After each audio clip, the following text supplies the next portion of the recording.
da USP, junto com a própria faculdade, a gente abre esse evento, essa mesa de debates para discutir o papel do COAF no combate ao crime organizado. Queria dizer que é com muita satisfação que a gente abre esse evento, porque o COAF, que todos sabem que é uma instituição central na prevenção, no combate à lavagem de dinheiro e também no combate ao crime organizado, ele agora está sob nova direção, o SAAD, que tem um histórico grande na área de cooperação internacional, na área de investigações federais, é delegado da Polícia Federal, tem uma experiência internacional, ele agora assume, então, a frente desse órgão, que é um órgão, como eu disse, fundamental para que a gente possa discutir qualquer política de segurança pública no país. Então, a gente do grupo de pesquisa até demorou algum tempo para fazer as novas reuniões, esperando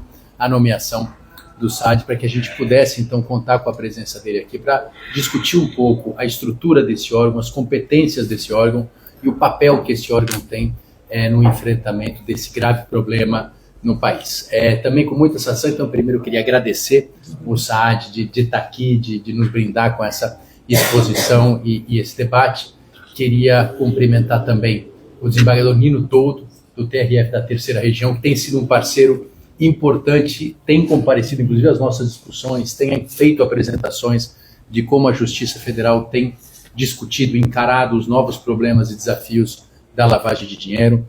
Também o Procurador-Geral de Justiça, o Dr. Paulo Sérgio, que tem aí feito um trabalho importante à frente do Ministério Público de São Paulo, e eu acho que tem muito a contribuir com esse debate, explicando um pouco de que forma que o Ministério Público interage com o COAF para fazer frente às organizações criminosas que em São Paulo são uma realidade, desafiam o poder público. E eu acho que o Ministério Público, através das suas instituições, tem feito um trabalho muito sério de investigação, de inteligência, para obter informações de como funcionam essas organizações, e tem feito, inclusive, um enfrentamento ali onde elas são mais sensíveis, que é na sua atividade financeira.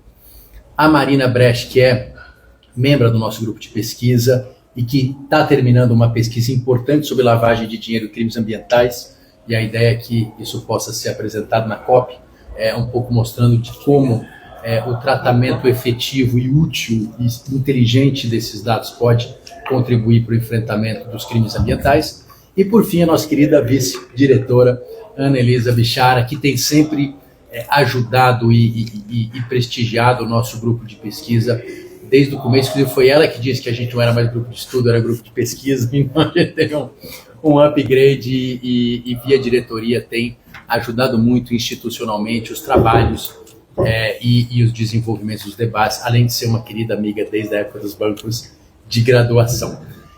Então, é com satisfação que a gente abre esse evento. Eu vou passar a palavra à vice-diretora Ana Elisa para fazer também a saudação, as boas-vindas e fazer qualquer tipo de consideração que ela quiser sobre esse tema. Muito obrigado.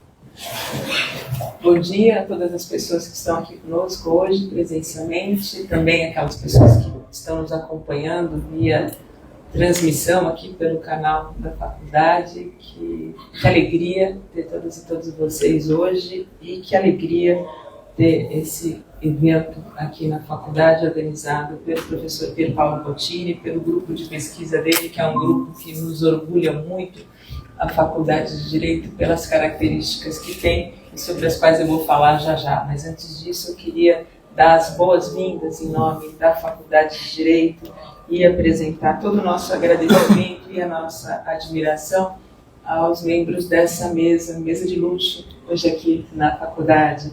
O Dr. Ricardo Sade, do COAF, que beleza a gente poder aprender, ouvir, dialogar, debater sobre o papel do COAF no combate ao crime organizado. Que alegria tê-lo aqui na nossa faculdade. Essa é a sua casa também, que essa seja só a primeira de muitas outras vindas, de outros diálogos aqui conosco. Também o Dr. Nino Toldo, que vem frequentemente, presta frequentemente toda a sua contribuição a essa academia, ele que também é um filho dessa casa, e que não poupa esforços né? Sempre que a gente chama para qualquer debate, para qualquer evento, ele é o primeiro a aceitar, o primeiro a vir, e que importante estar aqui hoje, né, representando a nossa Justiça Federal, né, o Tribunal Regional Federal aqui de São Paulo, nessa discussão, que é uma discussão tão importante. Também agradecer, né, o Dr. Paulo Sérgio, né, representando aqui o Ministério Público do Estado de São Paulo, o nosso Procurador-Geral de Justiça, que tem também nos últimos tempos trabalhado, né, em conjunto com a faculdade. Eu estava dizendo aqui a ele que ontem mesmo nós tivemos aqui com um grupo muito grande do Ministério Público trabalhando em acordos de cooperação, e que bom ter o Ministério Público sempre junto com a gente aqui. O Dr. Paulo também não poupa esforços sempre que tem qualquer tema para a gente discutir, seja na esfera acadêmica, seja nos acordos de cooperação que a gente faz.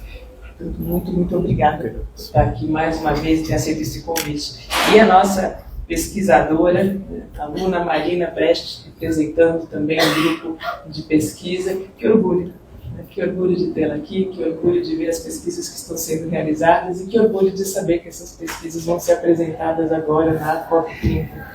A gente fica muito contente. O tema de hoje, né, quando a gente fala do papel do COAF no combate ao crime organizado, né, é um dos temas mais importantes, né, para que a gente discuta quando a gente fala da área do direito penal. Né?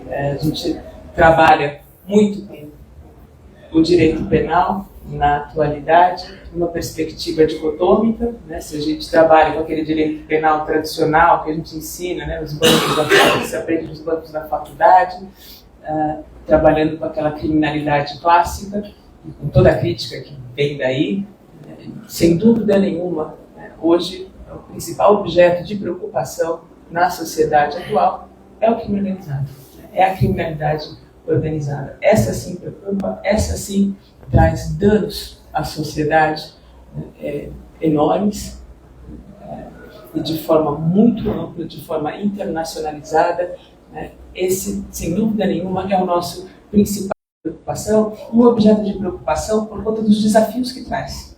Né? Se a gente aprende e ensina, né, a criminalidade clássica, toda a teoria do delito, e fala da pena, e a partir daquela perspectiva tradicional, quando a gente trata do crime organizado, a gente tem que incorporar a toda essa discussão novos elementos, novas áreas, novos diálogos. Não dá para falar hoje de criminalidade organizada sem uma perspectiva, em primeiro lugar, interdisciplinar.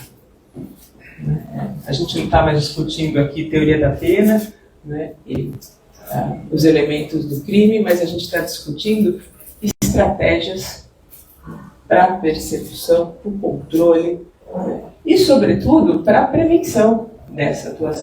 Necessidade de coordenação, de articulação. Né, a gente tem um crime organizado não só internacionalizado, mas um crime organizado que entra, né, em áreas como a área política, né, como a área dos negócios, né, toda a área empresarial, e esse é um problema mundial. Então a gente tem que saber tratar desse problema com uma perspectiva muito diferenciada, muito nova, muito interdisciplinar e muito estratégica, sobretudo. Por conta disso, a importância de ter esses atores aqui nessa mesa, né, representando diferentes instituições e representando esse pensar estratégico. Para traçar a estratégia, eu preciso ter conhecimento. E conhecimento existe em casais. E aqui entra, né, o papel da universidade. E por isso eu fico muito feliz, né, de ver esse trabalho realizado pelo professor Pier Paolo, né, coordenando esse grupo de pesquisa extraordinário, no sentido de prestar esta contribuição, né, de trazer o debate e de trazer a universidade para o debate. Né? Nós, como uma universidade pública, temos esse papel de produzir conhecimento e conhecimento de excelência para contribuir efetivamente com as questões postas pela sociedade. Na esfera penal, eu não tenho dúvida que a principal questão hoje para a gente contribuir é justamente na área do crime organizado. E, portanto, para nós, para a Faculdade de Direito, essa é a visão de futuro. Né? esse é o papel que a gente quer ver a universidade desempenhando, de poder dialogar com as instituições. Então, doutor Ricardo, se nós pudermos prestar uma contribuição, como estamos fazendo aqui hoje, nós vamos fazer sempre, né, no sentido de diálogo com o COAF, no sentido de ajudar na estruturação de uma estratégia. A estratégia tem que ser estruturada. Né? Porque o crime organizado se estrutura, a gente não tem dúvida nenhuma, mas, né, nos cabe também nos estruturar. Né? E para isso a gente precisa pensar, conhecer, dialogar, entender sobre diferentes perspectivas e aí talvez a universidade possa prestar uma contribuição importante, não é, com as suas pesquisas, inclusive pesquisas empíricas. Né? Esse também é um papel muito importante. Não adianta a gente falar a partir de impressionismos, né, ou de rodapé de livro, né? A gente tem que descer a realidade, conhecer os seus aspectos, coletar dados para, a partir desses dados, formatar uma estratégia que seja efetiva, que seja eficiente para esse futuro.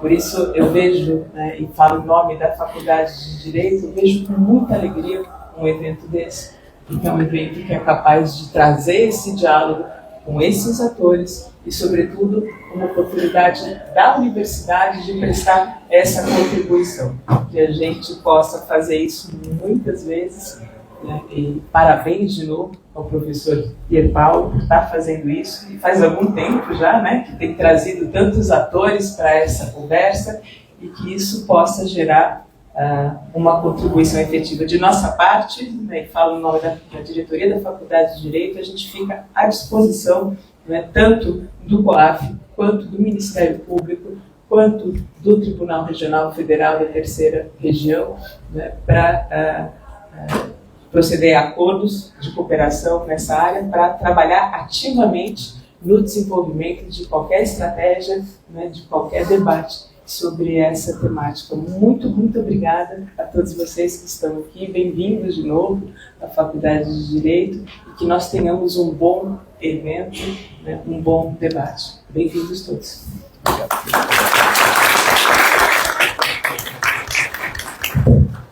Agradeço imensamente a vice-diretora Analisa pelas palavras e considerações. Queria agradecer também a presença de todas e todos que fazem parte do nosso grupo de pesquisa que estão aqui e enfim, todos os membros do Ministério Público, juízes, advogados e jornalistas, daqui o Marcelo Godoy, inclusive, que cobre esse setor de crime organizado. Tem outros aqui, talvez eu não esteja reconhecendo, mas enfim, foi em nome de quem eu cumprimento todos os demais que cobrem esse tema. Então já passo, e também na pessoa do Caco, que é o nosso comunicador da faculdade. Já passo a palavra então ao nosso primeiro convidado, o Dr. Ricardo Sade, que é o novo presidente do COAF. Posiciona, pode fazer. Tem uma folha branca? Não tem, não? Bom dia a todos. Bom dia, doutora Anelisa, Pia, Paulo Sérgio, Marina, doutor Nino. É um prazer estar aqui com vocês, conversando com cada um de vocês aqui, para a gente conversar um pouquinho sobre o papel do COAF no combate ao crime organizado. Eu assumi o COAF no dia 1º de julho, ou seja, um mês e meio atrás. E como a maioria de vocês sabe, eu sou oriundo da Polícia Federal. Vou fazer um breve histórico só para ver a relação da minha atuação com o tema. De 2002 a 2010, eu atuei aqui em São Paulo, primeiro na Delecoi, né, que é a Delegacia de Repressão ao Crime Organizado, Inquéritos Especiais, finada Delecoi, né, que se transformou depois na Delefim, Delegacia de Repressão a Crimes Financeiros, e hoje é a Delegacia de Repressão a Crimes, Corrupção, Direitos de Recursos Públicos e tudo mais. Só que o foco principal da Delecoi / Delefim sempre foi o combate aos crimes financeiros e à lavagem de dinheiro. Naquela época eu tive o prazer de trabalhar com os dois colegas que estão aqui, o Rebi e o Friedman, me ensinaram muito lá.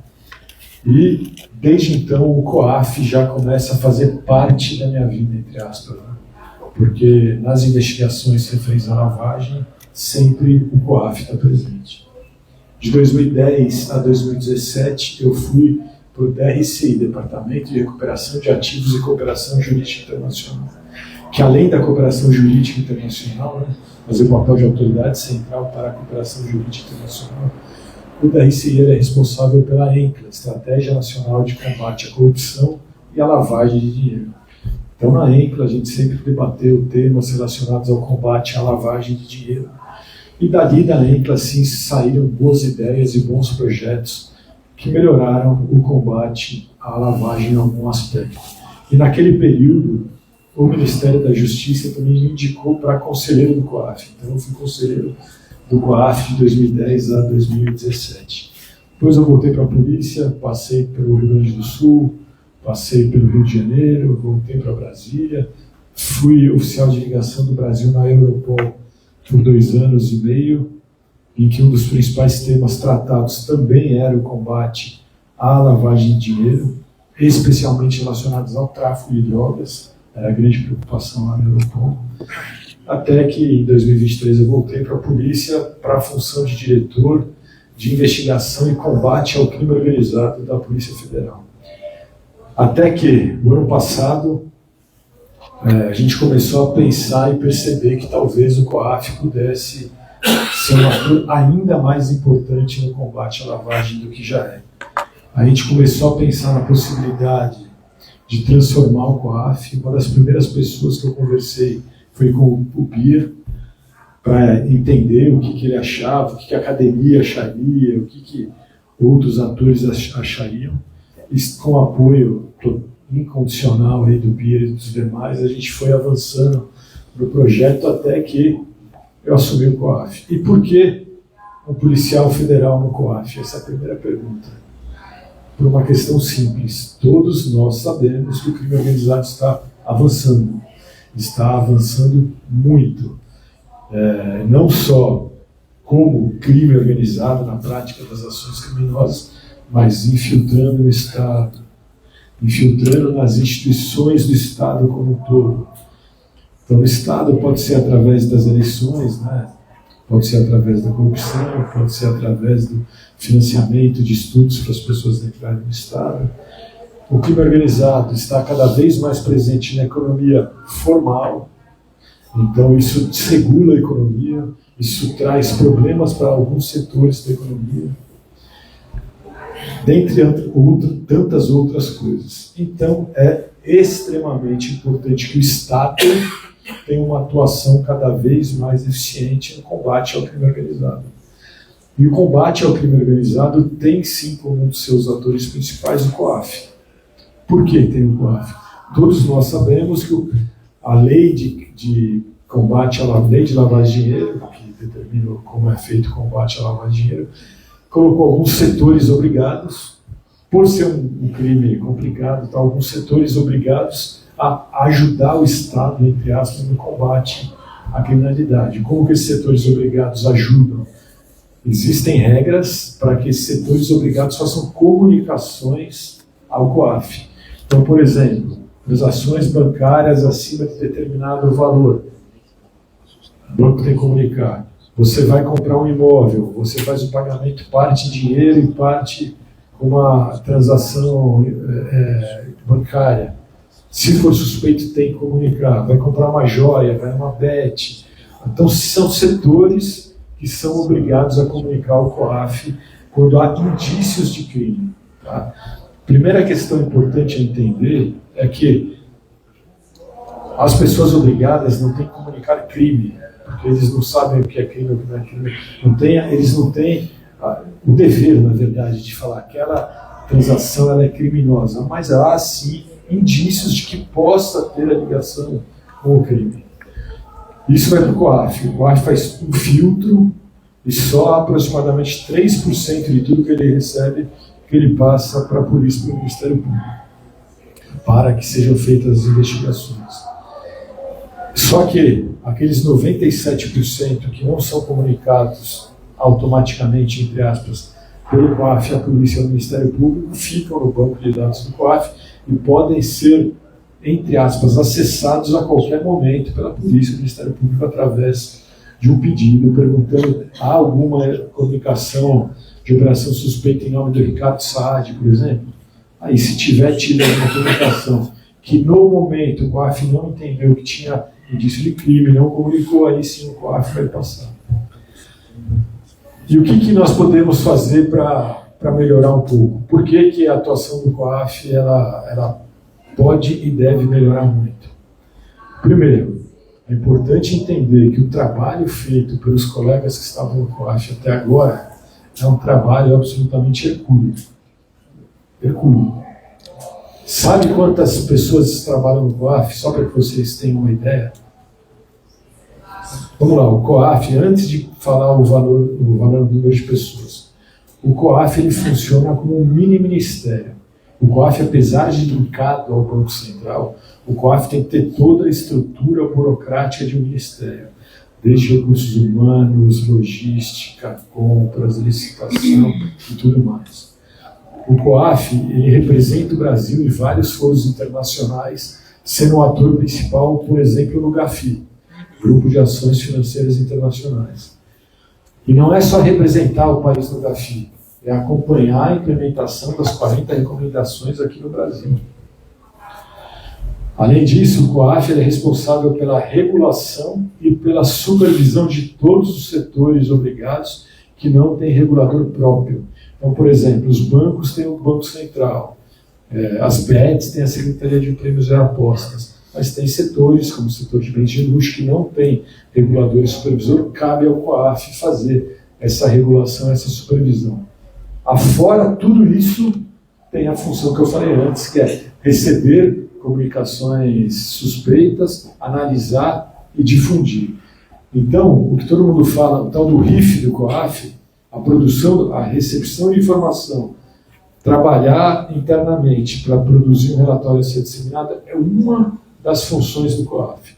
Mas para que o COAF faça tudo isso que eu falei para vocês, quantas pessoas vocês acham que tem no COAF? 100 pessoas, incluindo secretária, pessoal da limpeza, todo mundo. São 100 pessoas que trabalham lá. Sabe quantas pessoas, sabe quantas comunicações de operações suspeitas ou automáticas o COAF recebe por ano? Alguém chuta aí? 7 milhões e meio. Sabe quantas pessoas tratam dessas 7 milhões e meio de comunicações? 9. São 9 pessoas. Tá? Isso quer dizer o quê? Que o COAF depende muito, mas muito do quê? Se não tem gente, tem que ter o quê? Tecnologia. Aí eu vou falar para vocês uma piada. Sabe de quando que é o sistema do COAF? Quem quer tentar aí? 1999. É claro que houve algumas evoluções, mas o sistema basicamente é o mesmo sistema desde 1999. Por isso que eu digo que o trabalho dos colegas que estavam no COAF antes de eu chegar foi um trabalho hercúleo. Porque sem estrutura e sem tecnologia, o COAF já consegue ser um ator importante nas investigações. Estava falando agora do Dr. Paulo Sérgio, estava falando de uma investigação. Ontem, tive com alguns colegas da Polícia Federal falar isso tudo com essa estrutura que eu falei para vocês. Então, vocês imaginam se o COAF ele é de fato estruturado e modernizado tecnologicamente, como ele vai ser ainda mais importante no combate ao crime organizado. Hoje, das grandes investigações feitas pela polícia e pelo Ministério Público, eu posso garantir para vocês que mais de 90% das investigações, pelo menos, tem algum RIF ou alguma questão do COAF lá dentro. Só que tem um outro problema. Vamos ver quantas pessoas tem tratando 7 milhões de RIFs? 9. E isso acaba gerando o quê? Vamos lá, o sistema tecnológico ele é atrasado, ele não consegue fazer a filtragem da forma mais adequada, só que depois da filtragem ainda tem que ter uma checagem, obviamente, humana, né, para antes de ser disso. Como tem só 9 pessoas, o que tem acontecido? As comunicações não têm sido tempestivas. Há comunicações recebidas pelo COAF a serem analisadas e, eventualmente, caminhadas à polícia e ao Ministério Público com mais de 3, 4, 5 anos, entre aspas, de idade, que estão lá. Agora, a gente está no tratamento de choque, em colaboração com várias instituições para conseguir vários colegas para temporariamente instalar, para tentar zerar esse estoque, e a gente está em negociações aí para que a gente possa construir um sistema novo. O novo sistema do COAF, a gente já tomou uma decisão. Quem aqui já reformou uma casa? Um apartamento? E o que vocês acharam? É fácil, difícil? O resultado foi bom? O pessoal costuma dizer, né, que quando você reforma um apartamento, como é que é? Você gasta quase o preço de uma casa, não, quase 2 vezes o preço de uma casa nova e fica quase tão bom quanto. Ou seja, você gasta muito mais e não fica tão... A gente vai construir um sistema do zero. Acabou. O sistema que está hoje lá não tem como ser aproveitado.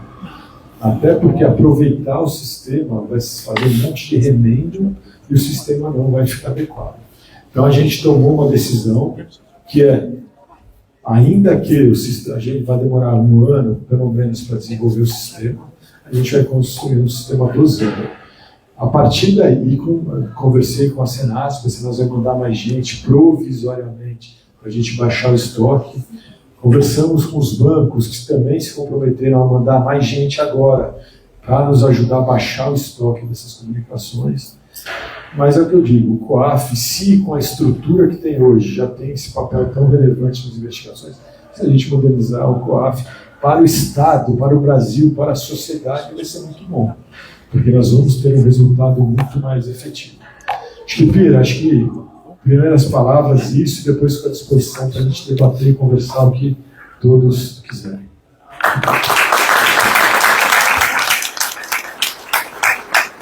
Queria agradecer o Saad e dizer que, no fundo, ele já cumpriu, de uma maneira fundamental, o papel aqui, que era revelar de que jeito que funciona a estrutura do COAF, que é o órgão mais importante. Veja bem, hoje não podemos falar em combate ao crime organizado sem falar em COAF. Não dá para falar em combate à lavagem de dinheiro sem falar em COAF. Então, o órgão mais importante, mais relevante para esse sistema tem essa estrutura precária e, mais uma vez, faz um trabalho hercúleo. Como bem disse Saad, isso não é a gestão passada, enfim, produzia 200 mil relatórios por ano, eu acho, de RIFs com essa estrutura precária. Então, a gente já tem um trabalho fenomenal e agora a gente precisa caminhar. Então, acho que o primeiro ponto e a primeira razão desse encontro aqui é que a gente pudesse tornar públicos esses dados, que você já tem dito isso há muito tempo, e pensar de que forma que a gente pode contribuir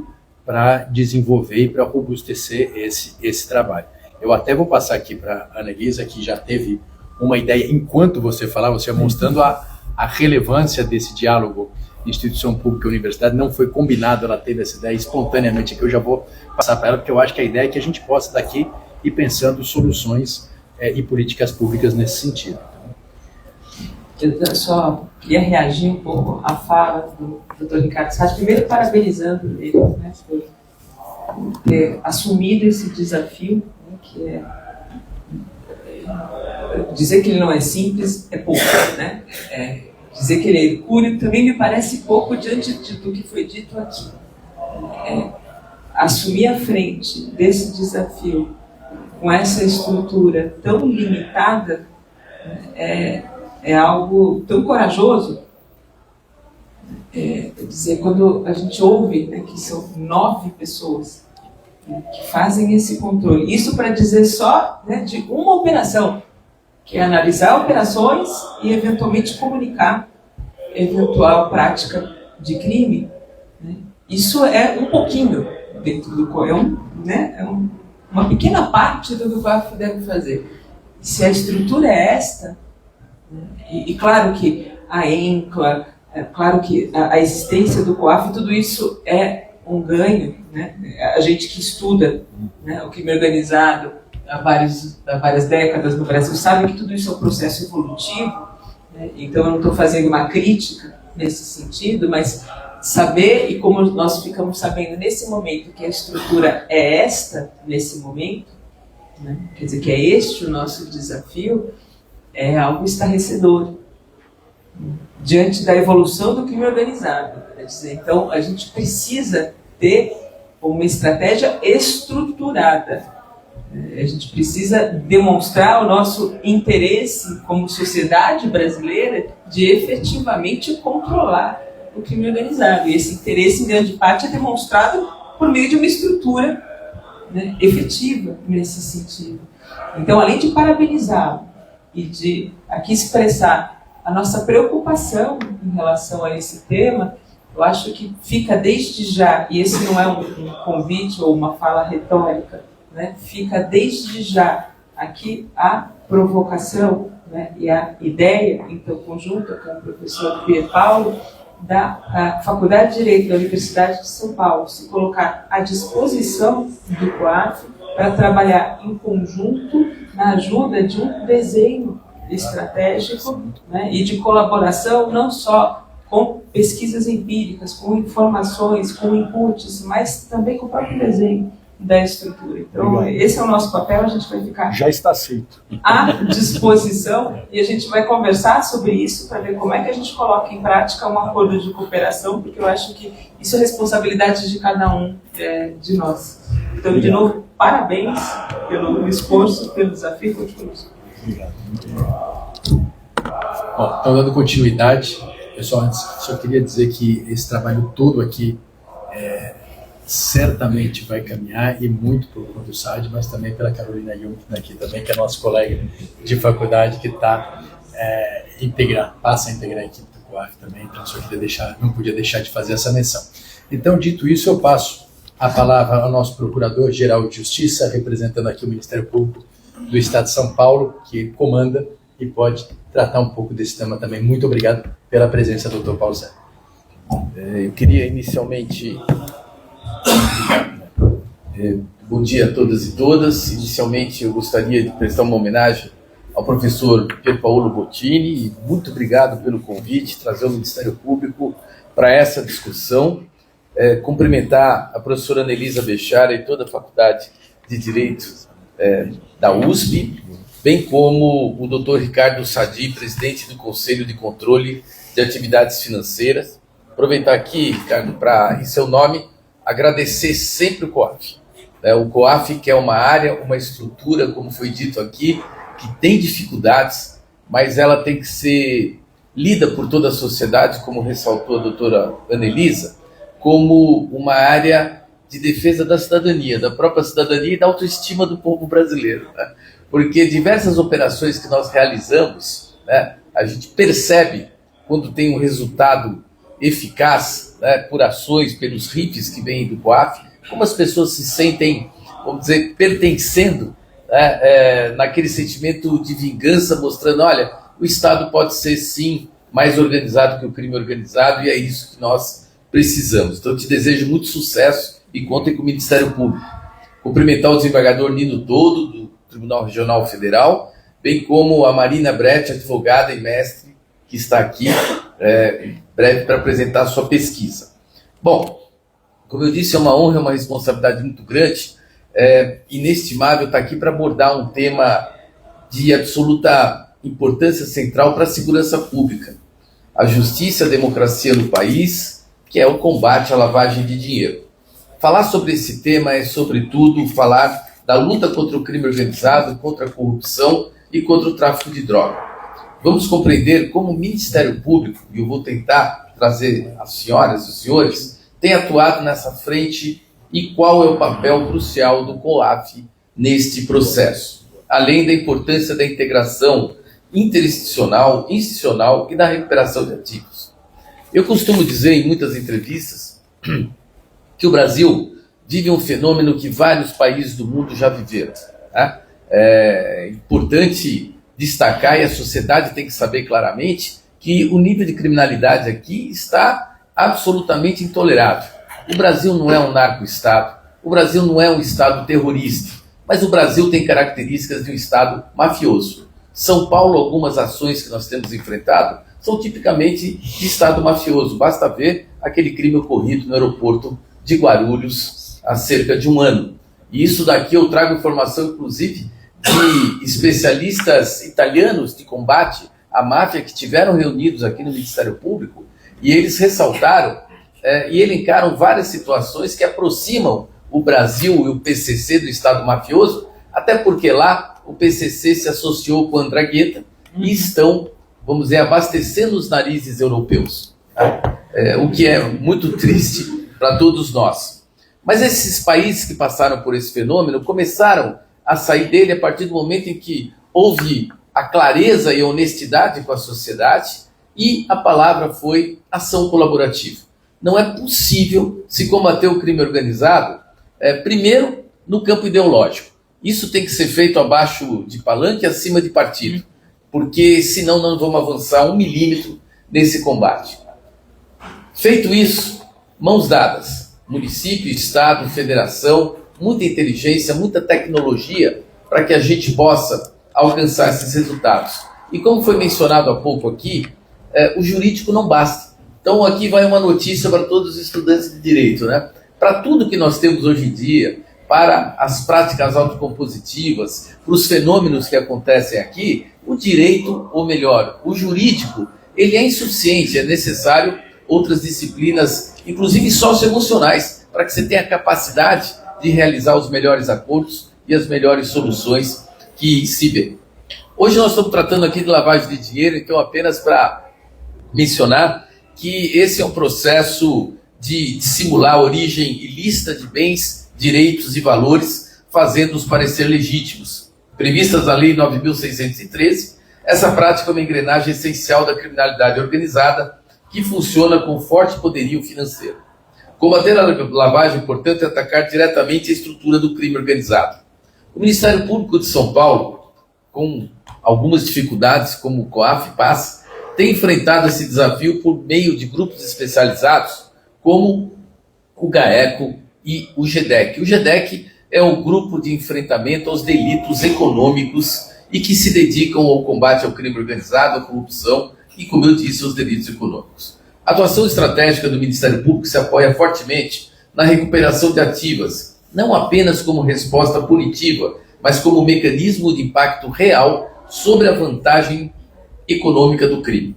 Para isso, é fundamental a identificação, o bloqueio, a apreensão e a destinação dos bens provenientes das atividades ilícitas.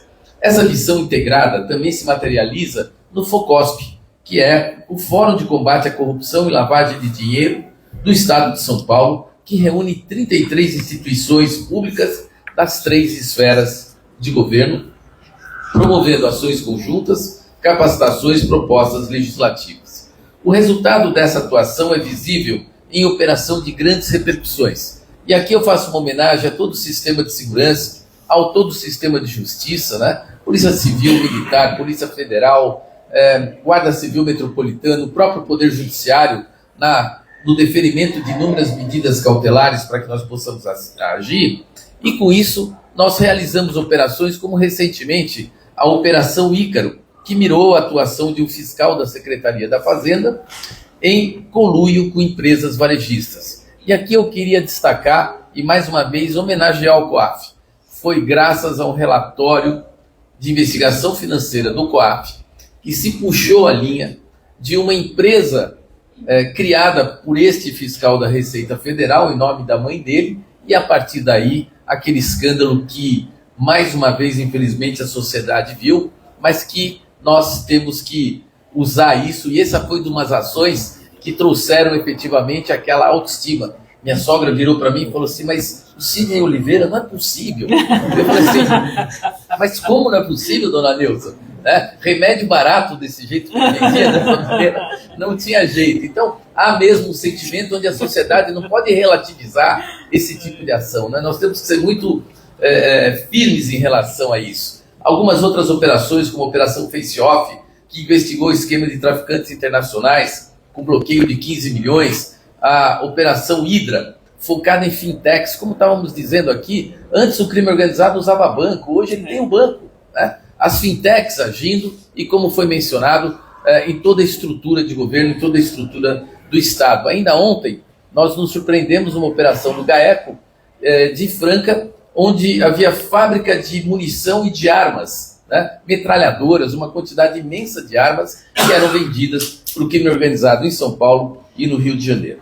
Portanto, o combate à lavagem exige estrutura, inteligência, tecnologia, e o Ministério Público foi pioneiro na criação do LabLD, que é o Laboratório de Tecnologia contra a Lavagem de Dinheiro, que desde 2010 realiza análises complexas de dados bancários, fiscais, patrimoniais, operando com ferramentas como o SIMBA e os RIFs do COAF. A tecnologia, portanto, é fundamental para rastrear ativos digitais, criptomoedas e cruzar grandes volumes. A gente tem muita coisa aprendida, criptomoeda, né? Temos esmeraldas agora, né? Como é que transformar esmeralda em dinheiro agora? Esse é um desafio que nós vamos ter que atuar. Nesse cenário, mais uma vez, o COAF ele é uma peça essencial. Comunidade de Inteligência Financeira do Brasil monitora transações suspeitas e gera os famosos relatórios RIPs, que ajudam a identificar movimentações incompatíveis com a renda declarada, empresas de fachada e fluxo. Infelizmente, e aqui em maio de 2025, o STJ decidiu que o Ministério Público não podia mais requisitar ou solicitar diretamente ao COAF os RIFs sem autorização judicial. Decisão essa que contrariava o entendimento anterior da primeira turma do STF, que havia reconhecido a legitimidade deste acesso direto. Embora o compartilhamento de informações não tenha sido impedido, a exigência da autorização judicial compromete a agilidade das investigações e pode enfraquecer a resposta do Estado frente ao crime organizado. O Ministério Público defende que os RIFs não representam quebra de sigilo bancário, mas sim dados gerados por critérios objetivos que devem estar à disposição do sistema de persecução penal com o devido controle e transparência. E, recentemente, o STF vem a corrigir novamente essa situação. Um dos pilares do enfrentamento à lavagem é, sim, a recuperação de ativos, processo que vai desde a identificação dos bens até a sua apreensão, alienação e destinação. Essa atuação precisa ser célere.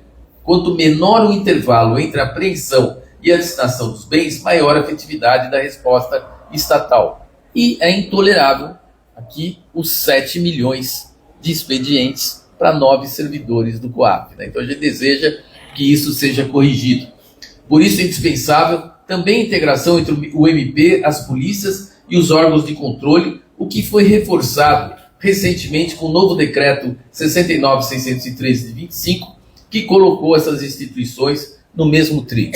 Esse decreto foi recentemente editado pelo governo de São Paulo, que regulamentou a lei de lavagem de dinheiro e estabeleceu que 30% do valor apurado deve ser destinado ao Ministério Público e 70% aos órgãos de segurança. Vejam, esse é dinheiro do crime para combater o crime. Custa muito caro, são ferramentas de tecnologia compradas em Israel, né? São uma série de ações e de estrutura que tem que ser dada e que sem orçamento, sem dinheiro, não tem sonho, né? A gente fica desejando que as coisas aconteçam, mas não acontecem no tempo devido. A estratégia do MP apresenta alguns resultados sólidos. Durante de 2016 para cá, 1.295 pessoas denunciadas por lavagem de dinheiro, 399 condenações, 606 milhões em bens apreendidos ou bloqueados, 1.608 imóveis sequestrados, 4.212 veículos apreendidos. Esses números demonstram que o foco na asfixia financeira das organizações não é discurso, é uma realidade em construção. Portanto, já partindo para o final, o combate à lavagem de dinheiro vai além da responsabilização criminal. É uma estratégia de segurança pública que visa desmantelar a base econômica das organizações criminosas e garantir a devolução de ativos à sociedade. Essa luta exige coragem, articulação institucional e o fortalecimento de estruturas como o COAF, além da confiança contínua da sociedade em suas instituições. O tempo é nosso aliado e a união de esforços será a chave para vencer. Por hora, muito obrigado pela atenção, ficando à disposição para qualquer outro debate. Mais uma vez aqui, cumprimentando e agradecendo o convite feito ao Ministério Público. Obrigado.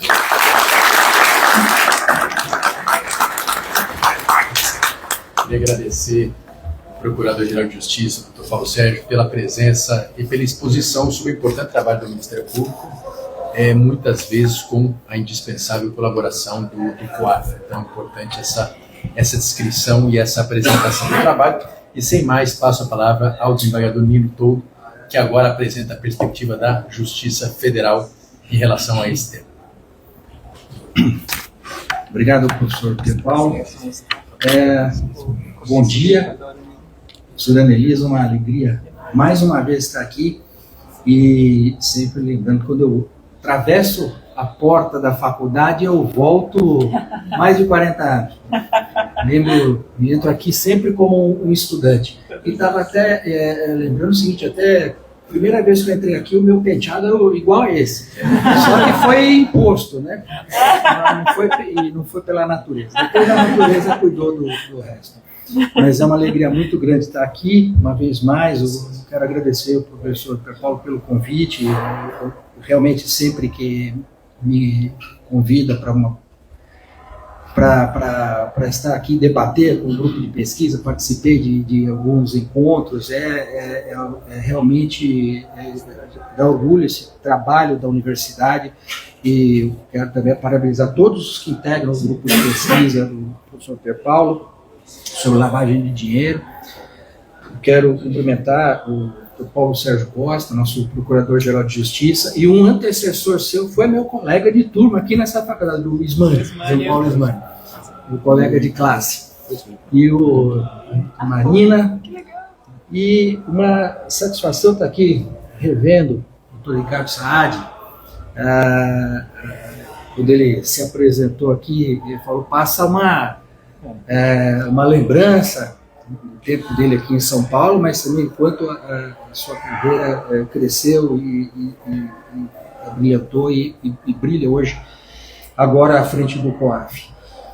Eu fui fazendo algumas anotações aqui, e haveria muito para se falar, mas vou procurar ser bastante breve para não ultrapassar o tempo que me foi dado.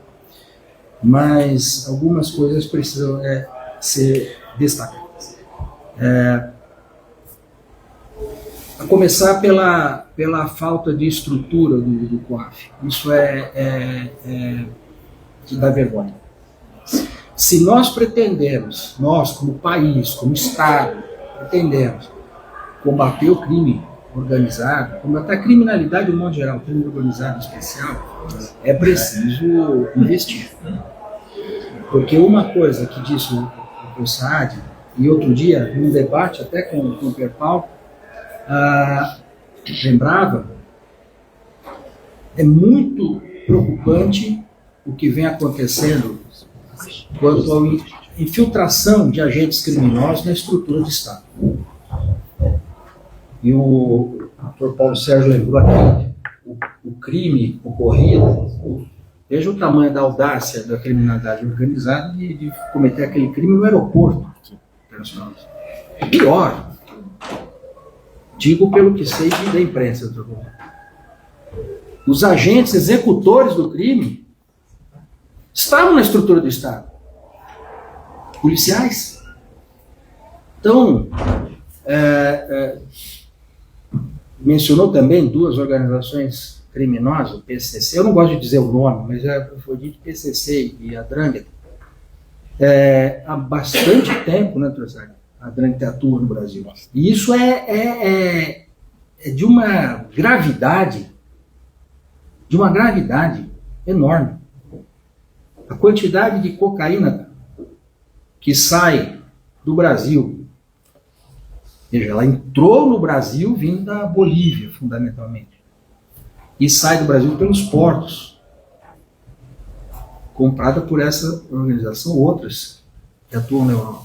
Então, Isso é muito, muito, muito, muito sério.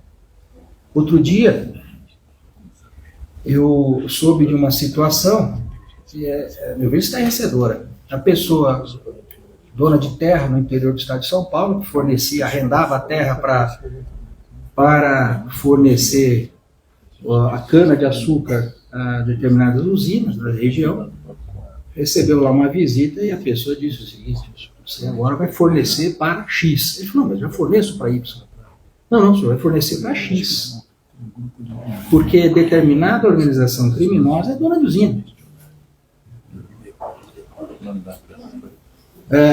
Um dos maiores distribuidores de combustível no país é uma organização criminosa.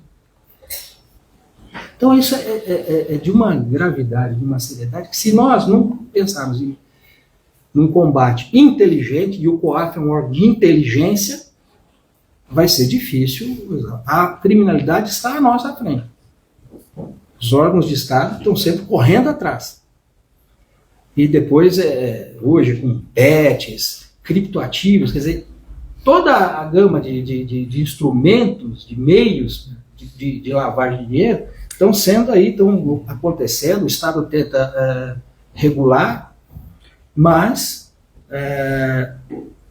se a gente está lutando pela inteligência financeira, podemos ter uma conclusão de que os órgãos de criminalidade já atuam na inteligência há um bom tempo. Então é preciso ter isso muito claro, que é preciso investir, é preciso estrutura. E aqui faço uma ligação, e não há como não fazer, com a PEC da Segurança Pública, a PEC 18 de 2025, que foi apresentada no início do ano ao Congresso Nacional, e ali, doutor Paulo Sérgio, o que se estabeleceu logo de saída de disputa de poder, porque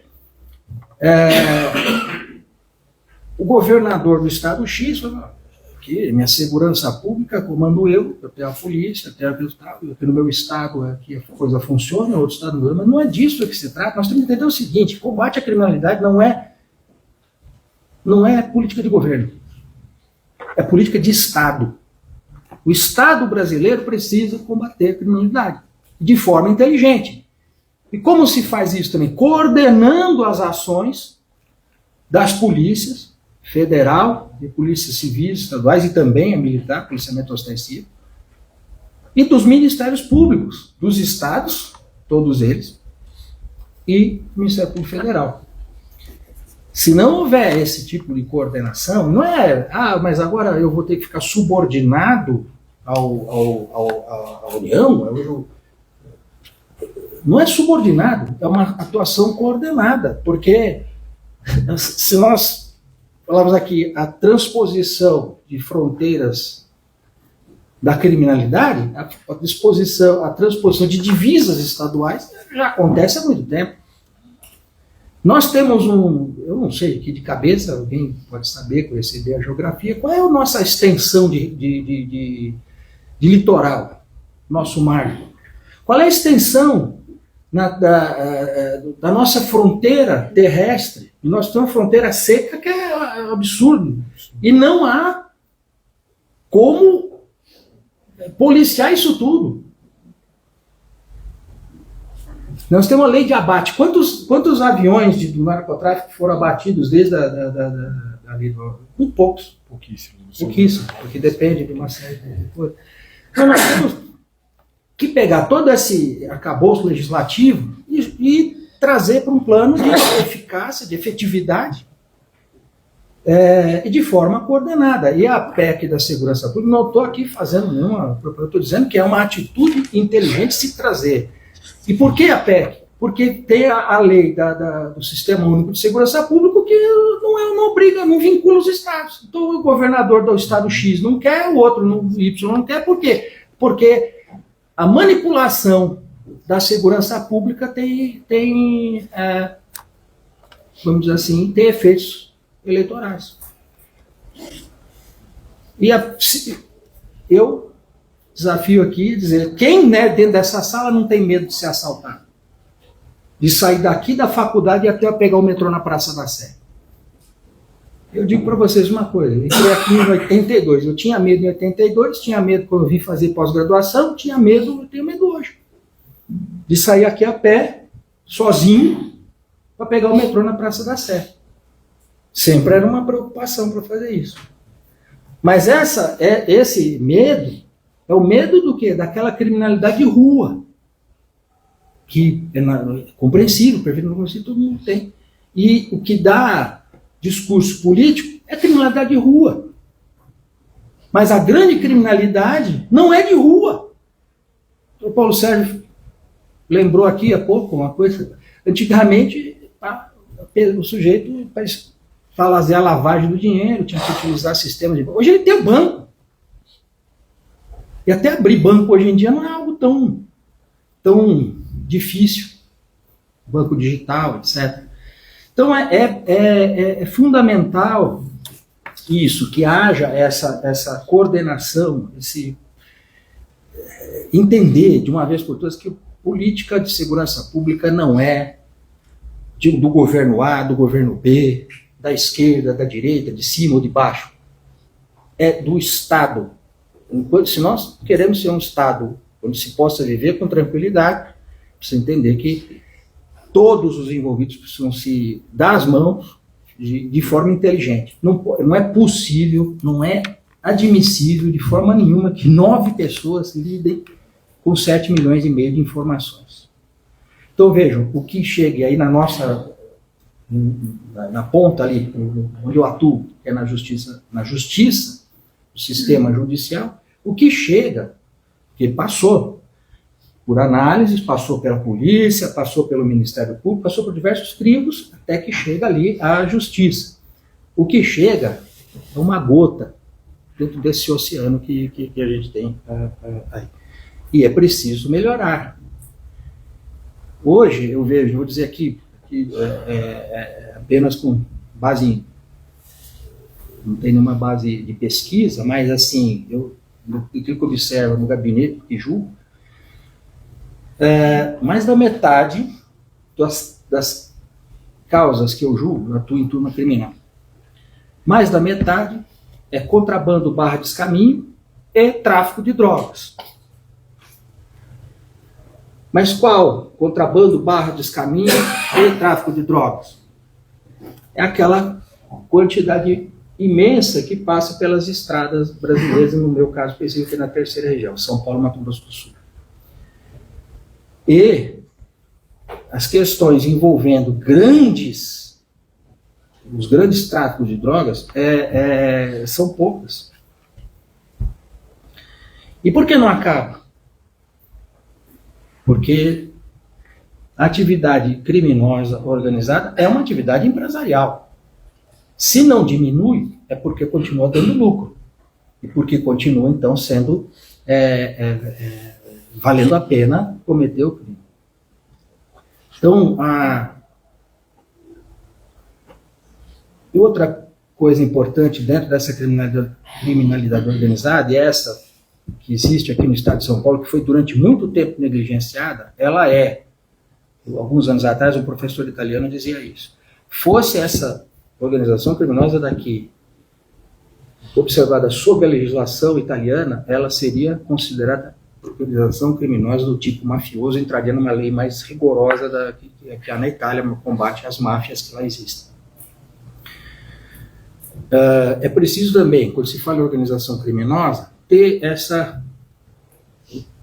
que demandaria mais estudo, mas assim, uma certa compreensão, porque hoje eu vejo ali, muita coisa vem com base em investigações feitas com base na lei de organização criminosa, para casos que não seriam de organização criminosa. Era uma associação criminosa, ou seja, uma associação por o tráfico, como um concurso de pessoas ali, o antigo quadrilha bando, hoje é associação criminosa. E que tem outra. Mas por que se força a lei de organização criminosa? Por conta da possibilidade dos meios invasivos de investigação. Aí força-se a porta da organização criminosa. Aí entra um outro problema que não cabe discutir aqui, que é a imputação a determinadas pessoas que são expostas nas suas vidas como integrantes de organização criminosa, quando de organização criminosa efetivamente não se tratava. Porque a organização criminosa, a Lei 2.850, o que ela busca é esse tipo de criminalidade. E me recordo quando houve a discussão toda, as coisas na Lava Jato, de início um entusiasta do combate à corrupção sistêmica no país, como ainda sou, mas hoje um pouco decepcionado. Mas na época eu fiz uma afirmação, depois teve até uma certa repercussão, que era a seguinte: a minha preocupação quanto à reação que poderia advir do uso indevido e exagerado desses meios invasivos de investigação. E eu digo que fico um pouco decepcionado porque, de certa forma, isso aconteceu, porque começam a haver reações de alteração na lei para evitar o uso desses meios de investigação. Então, isso, a gente precisa encontrar esse ponto de equilíbrio. Não sei se eu me faço claro aqui, mas é preciso ter um ponto de equilíbrio. Entender, organização criminosa é algo muito sério, tem que ser combatido seriamente, de forma inteligente. E os órgãos estatais responsáveis por esse combate, dos quais não faz parte o Poder Judiciário não é órgão de combate à criminalidade. O juiz não combate a criminalidade. Por isso eu sempre fui contrário à figura do juiz que se expõe demais, que fica à frente. E aí a gente não tem como não misturar alguns assuntos. Eu sempre fui favorável ao juiz das garantias, mas fui crítico da forma como o juiz das garantias foi introduzido no país, porque foi dentro daquela política de reação a qual eu me referi há pouco, foi uma reação, e aí ele foi o absurdo, a maior alteração do sistema processual penal brasileiro foi feita por emenda de plenário.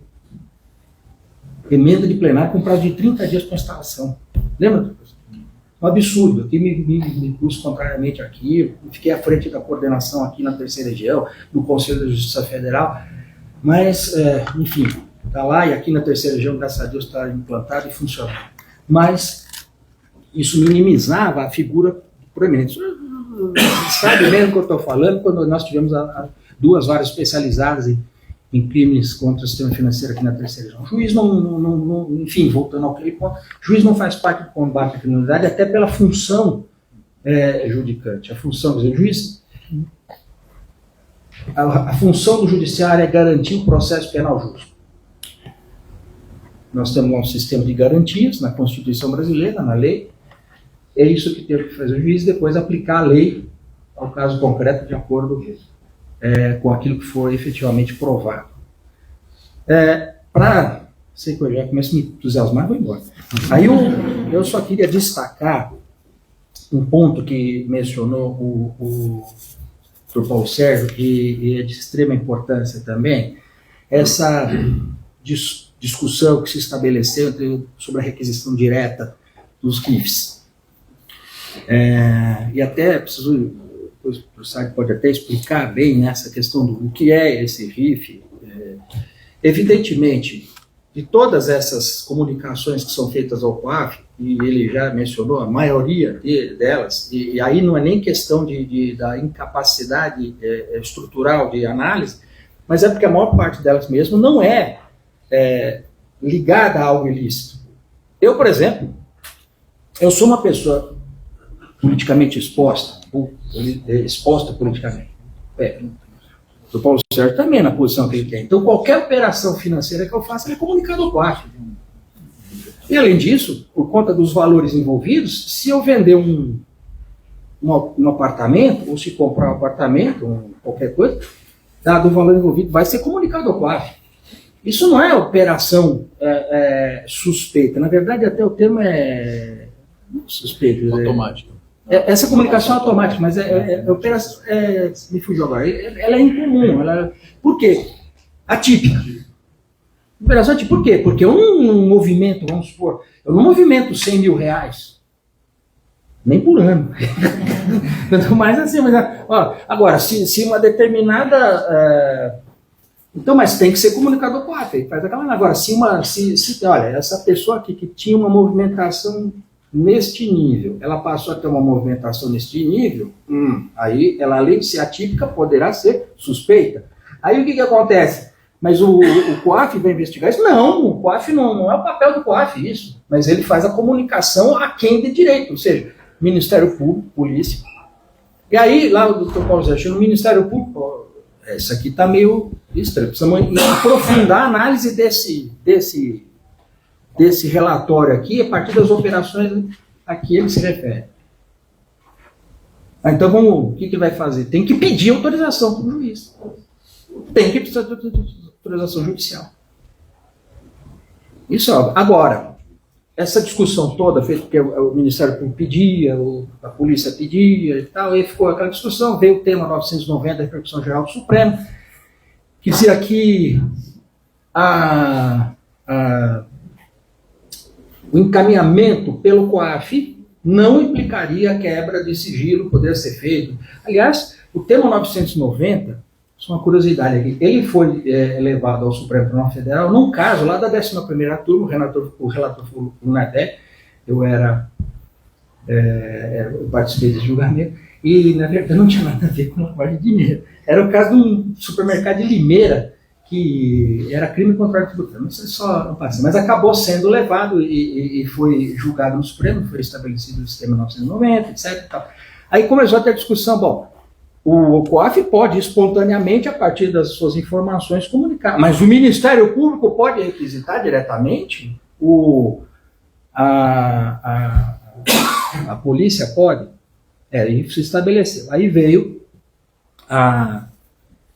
depois de um período de discussão a respeito disso, foi reconhecido no Supremo Tribunal Federal que isso era relevante, essa dúvida era relevante, e aí criou o tema 1404, da repercussão geral. Quer dizer, o encaminhamento pode ser feito, mas e a requisição? Pode ser feita diretamente? E aí, o Ministério Público, a Procuradoria-Geral da República, solicitou que fosse dado efeito suspensivo a todos os feitos que envolvessem o tema, para que o Supremo possa definir de uma vez por todas, porque a terceira sessão dos STJ, mas sem efeito vinculante, decidiu que isso não estaria abrangido no tema 990, essa possibilidade da requisição direta. E isso contra a jurisprudência do Supremo Tribunal Federal. A primeira turma por unanimidade, a segunda turma havia uma decisão do ministro Fachin dizendo, olha, essa questão não está no tema 990, mas depois ele mesmo reviu, eu tenho decisão dele dizendo o contrário, dizendo, olha, está no tema 990, mas não é que ele é contraditório, ele reviu a posição, e aplicando, alinhando ao pensamento exposto, que foi o primeiro caso, se me falha a memória, foi do ministro Cristiano Zanin. E acredito que uma boa parte já sabe, mas na quarta-feira, anteontem, o ministro Alexandre de Moraes deu a decisão e suspendeu, em âmbito nacional, todos os processos que tratem do tema 990, o 1404, e que possam contrariar o tema 990. Então está tudo suspenso. Ontem, na sessão da quarta sessão, lá no tribunal, nós tivemos já uma discussão disso, porque o desembargador levou uma questão. E aí ele falou assim, mas está suspenso. O que é, quando se fala processo, o que se quer dizer com processo? Aqui já denúncia feita, processo, né, já formado em relação processual, ou teve incidente, por exemplo, o sujeito está pedindo a restituição. Isso aí está abrangido, não está abrangido? Eu tenho o caso lá com o réu preso, agora. Vamos suspender o caso do réu preso? Como é que eu faço com o réu preso? Eu tenho caso, não, só, mas não tem um caso lá no cara. Sim, não. Já falou a defesa tem a resposta na ponta da língua. Mas eu tenho uma saída boa, como é habeas corpus, eu falo, o problema não é meu, o problema é do juiz. Ele que vai suspender o próprio processo, estava com ele, comigo só tem um habeas corpus. Deixa eu ver se ele decide lá para ele. Mas não é brincadeira à parte, mas assim, o fato é que e réu, nesse caso específico, não é qualquer réu. É o réu, né? É de organização criminosa. Não, olha, por conta daquela discussão no Supremo, vamos soltar o cara que demorou 3 anos para prender. Então, então a gente está nessa situação, mas temos a decisão. Posso interromper um minutinho? Só para dizer o seguinte: ontem, nós, na qualidade de amicus curiae, nesta ação, eu entrei com um pedido, de certa forma, de embargos, para que seja aclarada nessa questão do seguinte ponto. Requer ao Ministério Público de São Paulo o esclarecimento da decisão para que se torne explícito que não se determina a suspensão das ações penais e investigações penais em curso. Porque a determinação é de suspensão dos efeitos de decisões que tenham por objeto a matéria discutida no tema 1404 de repercussão geral. Porque senão soltar todo mundo, os processos têm que ter... Senão vai gerar uma balbúrdia. Vejam só que a situação. Eu ontem na discussão lá, você estabelece assim, o relator queria levar a questão adiante. Ele falou, não, mas acho que não sei o que, mas está discutindo isso. Aqui, olha. Há um pedido de nulidade de prova, por exemplo, se tem um pedido de nulidade de prova com base no tema, está suspenso. Aí ele foi suscitada a questão de ordem e tal, vai suspender tudo. Mas assim... Segura um pouco mais preso. Não, esse daí não está... Mas não vai dar tempo de abrir as portas dele. Mas vai dar, não, acho que dá, né? Até semana que vem. Mas enfim, eu tô querendo que o juiz decida lá, né? Não decida lá, se quiser, aí... Mas estou brincando, mas é isso. O que eu queria, enfim, dizer, você vê que as questões, me desculpe se eu estendi um pouco demais, né? É que a questão COAF não é isolada, assim como nada é. Então ela está imbricada em muitos outros temas, de muita importância, de muita gravidade, e que nós precisamos tratar. E por isso eu louvo uma vez mais, professor Pierpaolo, a iniciativa como essa, de trazer a debate neste campo, é um campo próprio para esse tipo de debate, com visões diferentes quanto ao mesmo problema. Então, nós temos a visão do COAF, que também, né, o Ricardo Salles, delegado da Polícia Federal, tem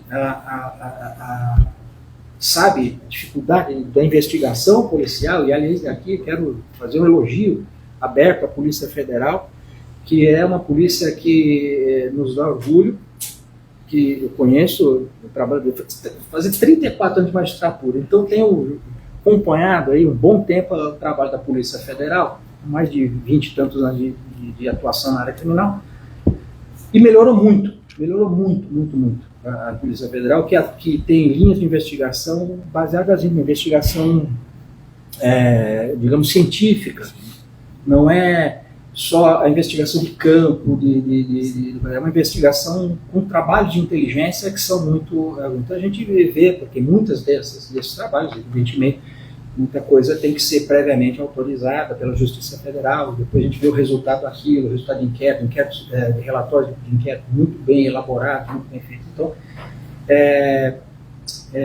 a gente tem uma polícia muito boa no âmbito federal e, enfim, a visão do Ministério Público, que é sempre importante, que não costumo dizer, né, uma vez participei, sabe que uma vez participei essa que eu prometo que é a última. Eu participei de um congresso da Associação de Delegados de Polícia Federal, da DPF, e nunca mais fui convidado. Eu achei que, né, quando eu saí, eu achei que eu não ia mais ser convidado, né, para participar, mas de fato nunca fui, eu acho que eu estava certo. Porque eu disse uma coisa, eu disse o seguinte, quem é o destinatário da investigação policial? É o juiz? Não. O destinatário da investigação policial é o Ministério Público. É o titular da ação penal. Acho que a pessoa não gostou muito. Aí teve um delegado que falou, mas a Polícia Federal serve ao povo, não sei o quê. Eu ia responder, mas eu falei, não vou, porque aí vai polemizar de ver. Porque, assim, se for para falar nisso, né, do povo, o que diz a Constituição Federal logo no início? Todo poder emana do povo e seu nome é exercido. O que é um juiz? É membro do poder. Então, se a gente for por essa lógica, quem exerce o poder em nome do povo é o juiz, não o policial. Porque o juiz é membro do poder, exerce poder. Não é a polícia faz um trabalho de excelência e tal, mas voltado àquele que, pela Constituição, tem o poder, tem a titularidade da ação penal, que depois vai levar ao poder judiciário a sua pretensão de julgar alguém que cometeu um crime, etc, etc. Mas assim, é só proteção para... Só porque a lógica ela é um pouco complicadinha de vez em quando. Mas, enfim, é isso, gente. Obrigado pela paciência e obrigado pela oportunidade. Eu falo uma vez mais. Obrigado.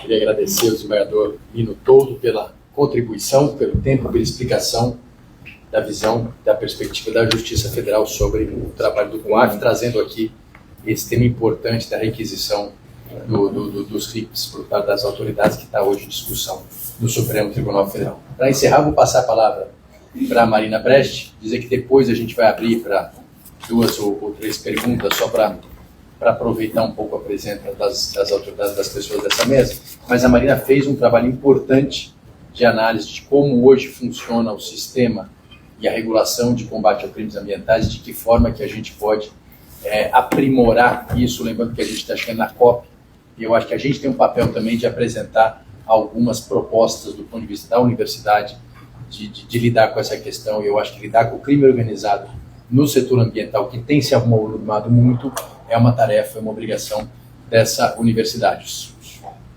As conclusões ainda não terminaram, mas eu acho que é uma oportunidade importante para a doutora Marina apresentar um pouco o que ela tem feito e de que forma que ela vai seguir. Então, passo a palavra à Marina.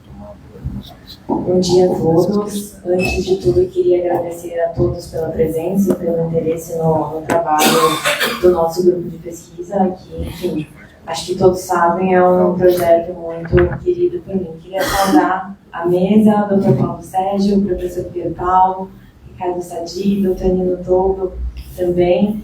Acho que eu tenho uma responsabilidade muito grande de encerrar esse painel depois de exposições tão ricas sobre esse tema e, ao mesmo tempo, representar os meus colegas de grupo de pesquisa, muitos dos quais estão aqui. Enfim, acho que estou aqui apenas como um vetor das discussões que a gente acaba tratando e que mostra como a gente pensar conjuntamente engrandece todas essas discussões. Como o Pierre falou, eu estou desenvolvendo um trabalho em conjunto com o Esfera sobre crimes ambientais e lavagem de dinheiro. É um trabalho que ainda está em desenvolvimento, então não tenho conclusões e, ao mesmo tempo, não posso divulgar tanto das informações que estão sendo tratadas. Mas, considerando o recorte do painel de hoje, eu dividi a minha fala em 2. A primeira mais para apresentar um panorama sobre esse problema envolvendo os crimes ambientais e a lavagem de dinheiro e delimitar exatamente o que é que eu estou trabalhando junto com a Esfera. E, na sequência, eu vou trazer algumas informações, principalmente da cadeia da extração ilegal de ouro e como ela se relaciona justamente com a atuação das organizações criminosas no norte do país e como a atuação do COAF é relevante para prevenção e coibir essas práticas. Bom, passando para o primeiro ponto, eu acho que as preocupações envolvendo crimes ambientais já era uma preocupação do grupo de pesquisa, nós já realizamos um evento para tratar sobre isso. Outros integrantes do grupo também já escreveram um pouco sobre esse tema. E, principalmente, o que a gente tem de cenário é bastante preocupante. Segundo dados compilados pela Interpol, os crimes ambientais representariam a terceira economia ilícita mais lucrativa do mundo. Ela fica atrás somente do tráfico de drogas e do contrabando e movimenta anualmente mais ou menos um valor entre 110 e 281 bilhões. Essa estatística é ainda mais preocupante. Indicam que mais ou menos 30% da madeira extraída da Amazônia teria origem ilegal e mais ou menos 40% do ouro também. A gente está falando de praticamente metade do ouro que é extraído do país. Soma-se ainda, para deixar mais complexo esse cenário, atividades agropecuárias relacionadas ao desmatamento e também a existência desses dados que indicam a participação de organizações criminosas dentro desses ecossistemas de crimes ambientais para financiar as suas atividades. Bom, o próprio GAFI afirma que essas práticas elas somente se perpetuam porque a lucratividade delas é muito alta e a gente ainda tem uma deficiência muito grande nos controles que a gente tem em relação a elas. E aqui eu acho que é importante a gente considerar que quando a gente está falando de Amazônia, a gente está falando mais de uma área de 4,2 milhões de quilômetros quadrados e, portanto, existe uma dificuldade muito grande de se estruturar uma fiscalização in loco. Portanto, é muito relevante que a gente estruture políticas públicas de segurança que sejam pautadas em inteligência e não somente no desenvolvimento de mecanismos da fiscalização in loco. A fiscalização in loco, ela é relevante, ela precisa ser aprimorada, é óbvio, mas uma política pública de segurança pública nessa questão, considerando essas circunstâncias, principalmente da área ser vigiada, não pode ser baseada somente nesse cenário. Por isso, as estratégias de asfixiamento financeiro são muito relevantes quando a gente está tratando de crimes ambientais. E, principalmente, até adiantando um pouco, a gente tem dados de que, conhecimento público, praticamente, a gente não está falando de atividades espaçadas e pequenas, mas a gente está falando de uma atividade criminosa organizada e que, portanto, demanda inteligência para que ela seja tratada. E aqui a gente se depara com o primeiro problema, que a gente tem uma lacuna de dados enorme sobre exatamente o que é que está acontecendo dentro desses ecossistemas da Amazônia. E na última avaliação do GAFI do Brasil, o relatório pontuou um avanço significativo do Brasil no combate à lavagem de dinheiro, principalmente vinculado a áreas como a corrupção na última década, mas deixou de forma bastante explícita ali pontuado de que o Brasil ainda não tem conhecimento sobre os fluxos financeiros que decorrem da prática de crimes ambientais e que, portanto, essa era uma pauta sobre a qual o país deveria se debruçar nos próximos anos. Enfim, tendo em vista esse cenário, o meu projeto que eu estou desenvolvendo em conjunto com o Esfera tem o objetivo de mapear um pouco sobre o que existe de diagnósticos e de propostas envolvendo o combate a crime ambiental e lavagem de dinheiro, e a partir dessas informações propor políticas de aprimoramento políticas de aprimoramento de prevenção e combate à lavagem de dinheiro. Então, com isso eu quero dizer que eu não estou estruturando nenhuma fonte primária nova de pesquisa, eu estou partindo muito dos dados que já existem sobre esse fenômeno, e isso se motivou justamente porque nós temos agentes relevantes no cenário internacional e nacional que estão produzindo conhecimento sobre esse tema em específico, e por isso eu achei que seria relevante organizar tudo isso e tentar estruturar um pouco melhor aqui as propostas de ação para combate nessa esfera.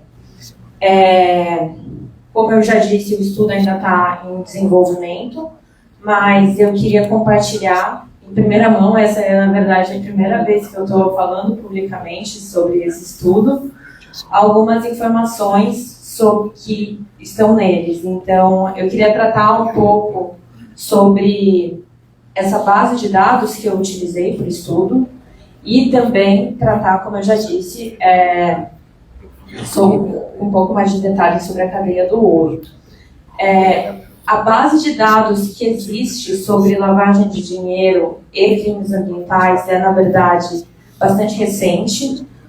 Toda a bibliografia que eu levantei remonta mais ou menos aos últimos 5 anos. Antes disso, é possível identificar contribuições bastante esparsas. A maior parte desse material também ela é constituída de relatórios de órgãos como a Transparência Internacional, o Instituto Igarapé, a própria Interpol, o GAFI, etc. E desses materiais, eu queria pontuar no âmbito internacional, especialmente, um relatório que foi produzido pelo GAFI em 2021, que sistematizou muito dessas informações.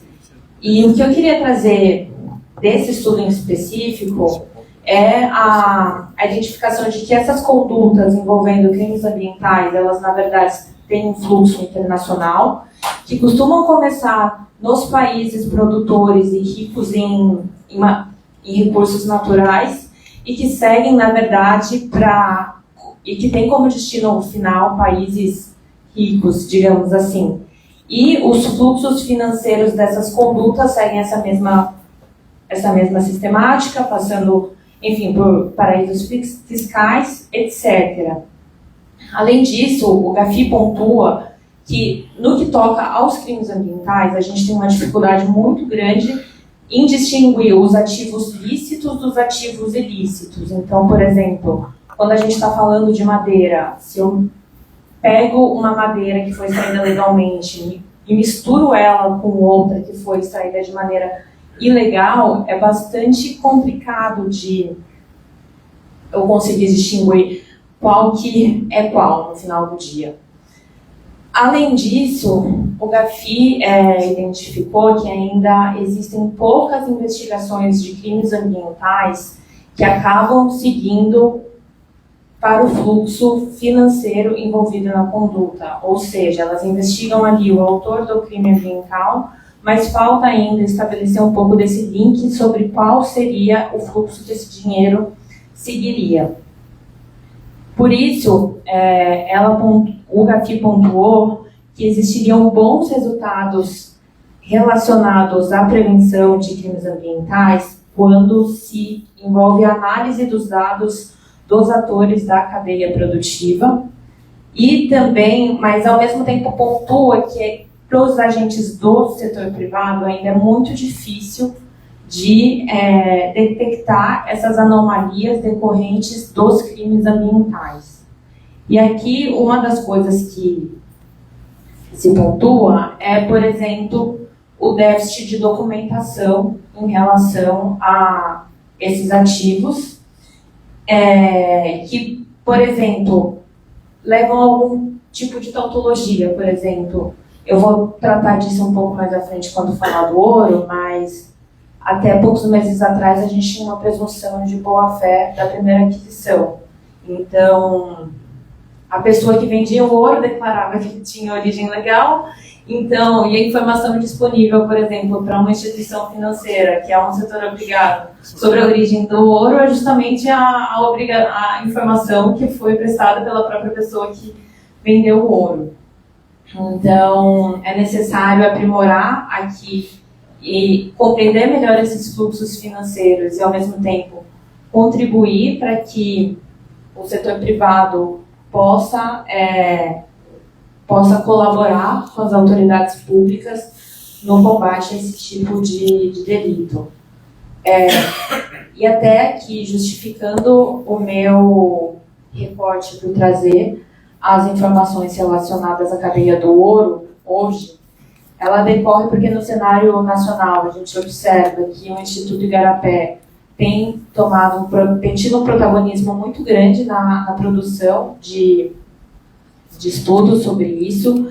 Eles têm se dedicado bastante a tentar encontrar e sistematizar os dados que existem sobre esse fenômeno. A principal metodologia que eles vêm empregando para isso vem da análise dos dados provenientes de operações da Polícia Federal. E pelo menos nessas operações que foram conduzidas pela Polícia Federal, o que se notou é que a extração ilegal de ouro seria o delito com maior correlação com a prática de lavagem de dinheiro. E foi baseado nesse dado que eu vou trazer algumas informações que eu julgo relevantes sobre o ouro. É importante pontuar também que a ENCLA tem um papel muito relevante nessa pauta envolvendo crimes ambientais e lavagem de dinheiro. Já há algum tempo, anualmente, eles têm desenvolvido pelo menos uma ou algumas ações que se relacionam a isso, e inclusive na cadeia do ouro eles conseguiram um avanço significativo. Bom, sobre o ouro em específico, o que o Instituto Igarapé conseguiu trazer é que o principal mecanismo de esquentamento e lavagem do ouro consiste na prestação de informação falsa sobre o local de onde ele foi extraído. E a Lei 12.844 era a lei que, ao regular o transporte do ouro, trazia justamente essa presunção de boa-fé do adquirente e, ao mesmo tempo, exigia que o transporte desse ouro é bizarro, assim, mas esse ouro era tirado do garimpo. O único documento que acompanhava o ouro que saiu do garimpo e foi até o primeiro posto de compra era uma cópia da permissão de lavra. Basicamente, era uma pessoa que andava com papel dizendo: tirei esse ouro de lá. Chegava até o primeiro posto de compra de ouro, preenchia um formulário de novo em papel, dizendo: tirei esse ouro de lá, tá bom? E o fluxo seguia. E o que se observou, essa lei é de 2013, e, enfim, o ouro, quando é extraído, fica sujeito ao pagamento do CEFEM, que é a contribuição financeira sobre extração mineral. E o que se observou nessa última década foi um crescimento, e o CEFEM não distingue o que é ouro lícito e o que é ouro ilícito. Então, observou-se nessa última década um crescimento muito grande da arrecadação de CEFEM, o que indica, portanto, que a atividade ourífera aumentou muito, e a gente não consegue distinguir ali o que é lícito e o que é ilícito do que foi extraído, principalmente considerando esse déficit do controle de origem. Bom, e nesse período, até como fruto de uma ação da ENCLA, a ANM promulgou a Resolução 129 de 2023, que inclui alguns agentes da cadeia do ouro, como mineradores e parceiros que teriam uma contribuição econômica dentro dos setores obrigados a adotar medidas de prevenção à lavagem de dinheiro, e essas informações são remetidas ao COAF. E, paralelamente, no primeiro semestre, o STF julgou inconstitucional essa regra da presunção de boa-fé quanto à origem do ouro. E é interessante notar que várias entidades prestaram informações aqui nesse julgamento do STF, e, por exemplo, a ANM trouxe algumas informações no sentido de que constituiu um grupo de trabalho para tratar sobre isso e apontou justamente para a insuficiência da documentação desse início da cadeia do ouro, e que não teria acesso à consulta da base cadastral de vendedores que existiriam para as DVTMs. Além disso, a Polícia Federal destacou os problemas dessa lógica da presunção de boa-fé para a condução das investigações que envolvem crimes ambientais e lavagem de dinheiro, porque, no fim do dia, para que eles pudessem afirmar que um ouro não tinha saído do lugar de onde foi afirmado que ele teria saído, dependeria praticamente de um rastreio geoquímico. E também criticou a falta de providências das DVTMs em relação às medidas de prevenção à lavagem de dinheiro. Então, hoje a gente vê um cenário em que as DVTMs têm sido bastante criticadas, E, ao mesmo tempo, após o julgamento dessa ação direta de inconstitucionalidade pelo STF, o que a gente tem de dado mais recente, basicamente, é que observou-se uma queda na arrecadação do CEFEM, então tem menos ouro entrando no sistema, mas uma entidade que faz o acompanhamento, o georreferenciamento da Amazônia, notou que as áreas de garimpo, pelo menos, não diminuíram, ao invés disso, cresceram. Então, esse ouro, na verdade, provavelmente está encontrando outros modos de ser escoado. E aqui, passando um pouco para a segunda parte, existem dados que indicam justamente o envolvimento do crime organizado com as atividades de mineração ilegal no norte do país. E isso se dá justamente porque o ouro é um ativo de fácil transporte e alto valor. Então, é algo muito bom algo fácil de se transportar e que, portanto, o que se indica é que as organizações criminosas estariam utilizando desse ativo para financiar as suas atividades em outras áreas do país e, ao mesmo tempo, para, de alguma forma, lavar o dinheiro de outros setores ilícitos, como o tráfico de drogas, e que tudo isso, novamente, seria facilitado ali pelo uso de uma documentação falsa para a origem do ouro. E, bom, após esse julgamento da inconstitucionalidade da presunção de boa-fé, também foi apresentado, quer dizer, já tinha sido, quando em 2023 foi apresentado um projeto de lei pela Presidência da República que busca justamente trazer novas regras para a aquisição e transporte de ouro. E, enfim, considerando esse cenário, o COAF hoje é o destinatário dessas informações que vem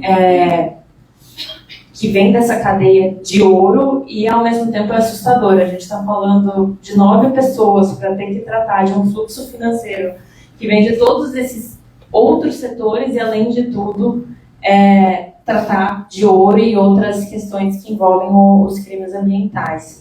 E mais do que isso, eu acho que é um setor que envolve questões técnicas relevantes, tanto ouro quanto a madeira, que não são tão óbvias, e por isso demandam uma atuação interagências muito grande e, ao mesmo tempo, o desenvolvimento de um estudo bastante interdisciplinar, que, de novo, não depende só da gente aqui no direito tratar, mas de incorporar outras áreas para que a gente possa evoluir nessa questão. E, por fim, considerando que existe até hoje, o que dá para se observar é que tem muita coisa sendo desenvolvida focada muito nesse início das cadeias produtivas desses crimes ambientais. E o próprio GAFI recomenda que as políticas de prevenção à lavagem de dinheiro sejam de alguma forma espalhadas dentro dessa cadeia produtiva, que abranjam não ali a extração e primeira aquisição, mas também o transporte posterior, a comercialização e exportação. Então, é necessário evoluir bastante nesse sentido, dar um apoio ao setor privado para que nós consigamos, de alguma forma, compreender melhor quais são esses fluxos ilícitos decorrentes do crime ambiental e desenvolver cada vez mais mecanismos de inteligência, de cooperação interagências para que eles possam ser combatidos. E, enfim, o que eu queria passar com tudo isso é basicamente que todos esses dados indicam para a gente que, se a gente quer preservar a floresta, na verdade a gente vai ter que olhar para fora dela. A gente vai ter que olhar para os fluxos financeiros que viabilizam a perpetuação dessas práticas e, de alguma forma, tentar diminuir a lucratividade dessas condutas para que elas parem de acontecer. E, bom, é isso que eu tenho para compartilhar desse estudo por enquanto. Queria agradecer de novo ao Kier pelo convite, pela oportunidade de expor pela primeira vez um pouco do que eu tenho feito sobre isso e agradecer a atenção de todos. Obrigada.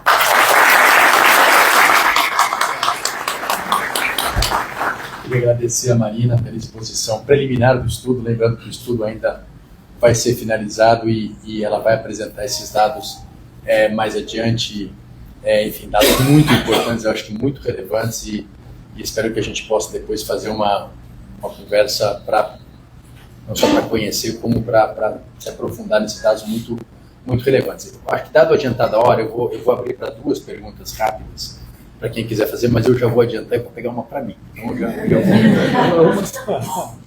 mas e vou abrir, claro, para mim, se quiser fazer, a gente faz uma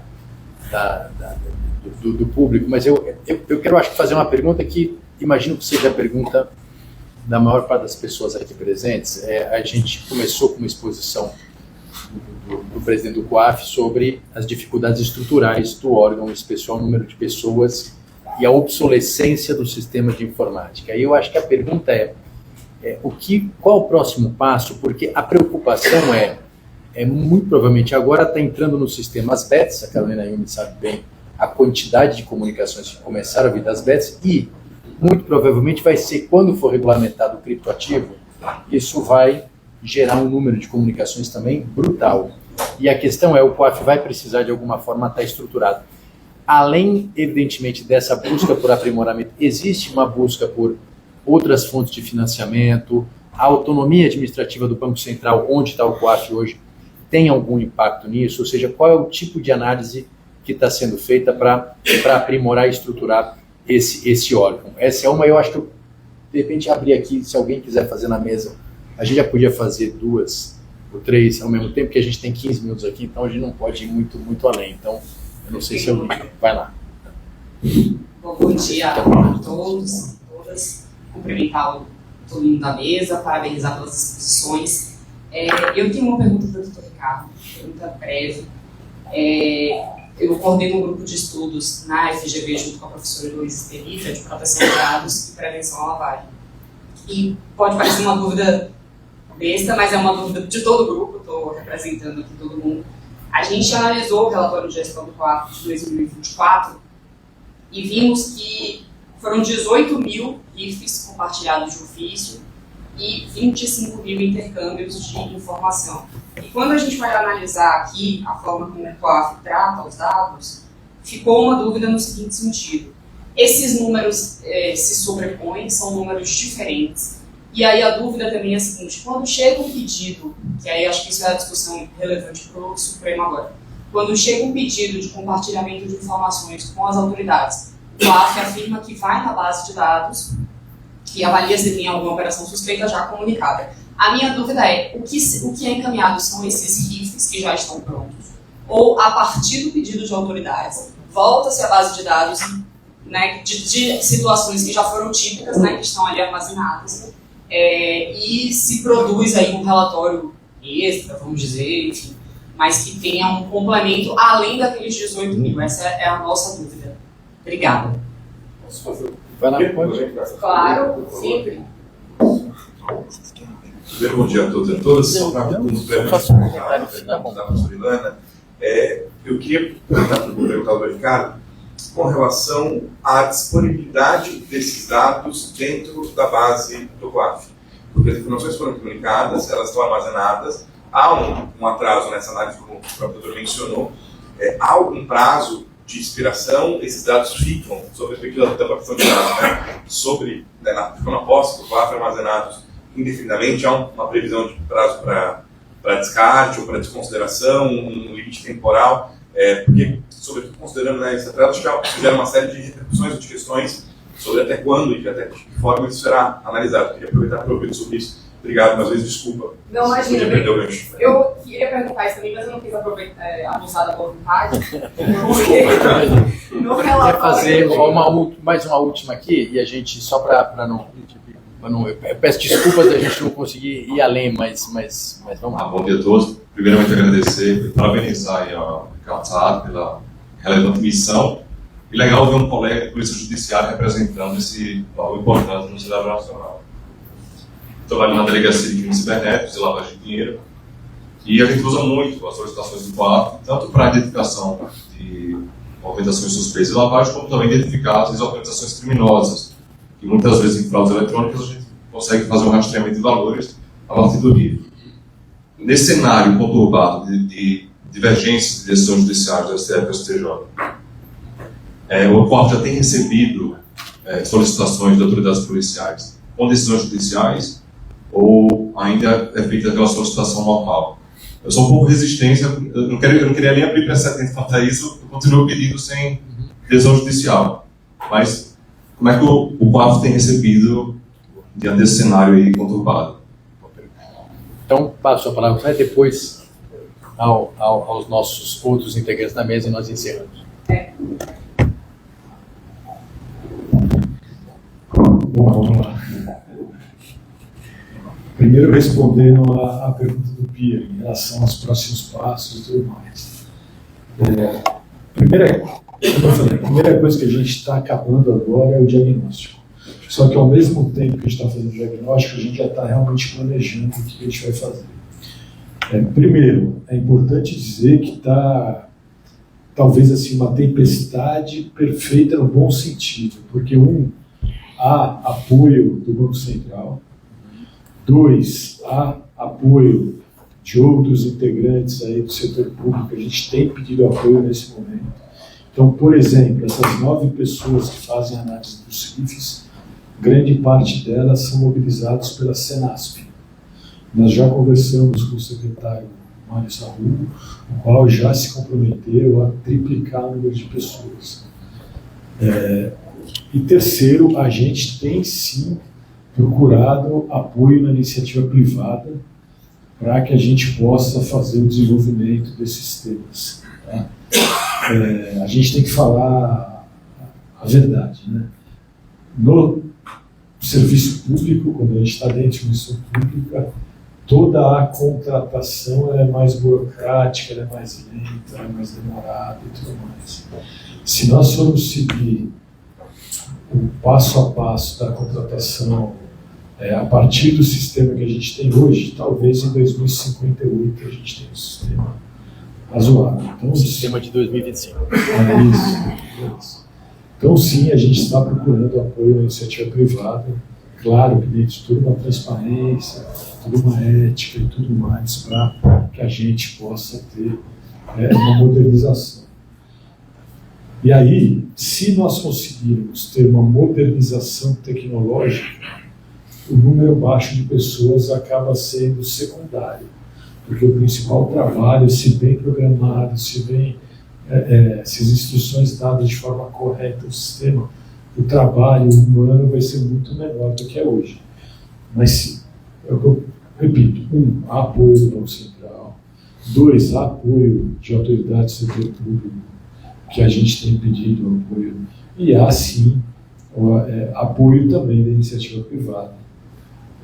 Todos os sinais nesse momento são absolutamente positivos.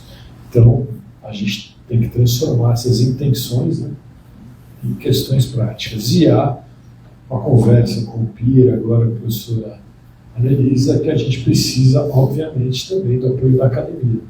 A gente precisa fazer isso de forma estruturada, de forma pensada, não simplesmente, entre aspas, bomba meu apoio. Aí, respondendo às demais perguntas, a questão do RIF de intercâmbio. Não, você faz uma pergunta para o COAF. COAF, tem alguma comunicação em relação ao Ricardo Sade? Daí o COAF vai responder todas as comunicações relativas ao Ricardo Sade que ele recebeu, independentemente de anteriormente elas terem ido ou não.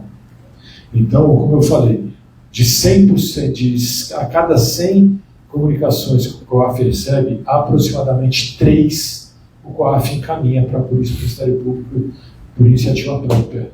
Os outros 97% ficam no banco de dados, e aí sim, se eventualmente se alguém perguntar, o COAF pode falar: recebi essa comunicação naquele momento, eu não vi indício de crime, porém eu recebi essa comunicação e te encaminho.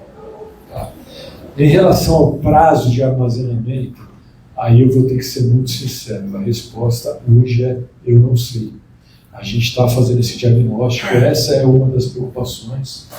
Nessa área de tecnologia da informação, banco de dados e tudo mais, a gente está fazendo uma mudança bastante grande na equipe lá, para conseguir fazer as coisas by the book direitinho, corretamente. Então, qualquer coisa que eu te responder agora não vai ser 100% certeza, então eu prefiro não responder, porque a cada dia que a gente está lá, a gente vai descobrindo uma situação nova. Mas então, prefiro não responder, não comprometer. Eu acho que tem a do Marcelo, delegado. Desculpa. Complementando a Carolina, vamos lá, pode falar.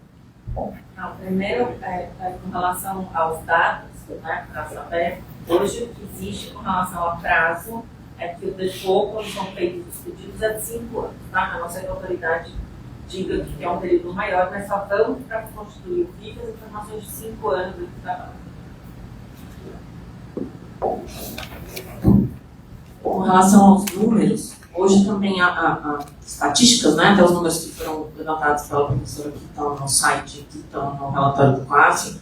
Essa extração hoje é manual, tá, da base, vai alguém, pega, faz a curadoria, olha, tenta entender o que é e coloca.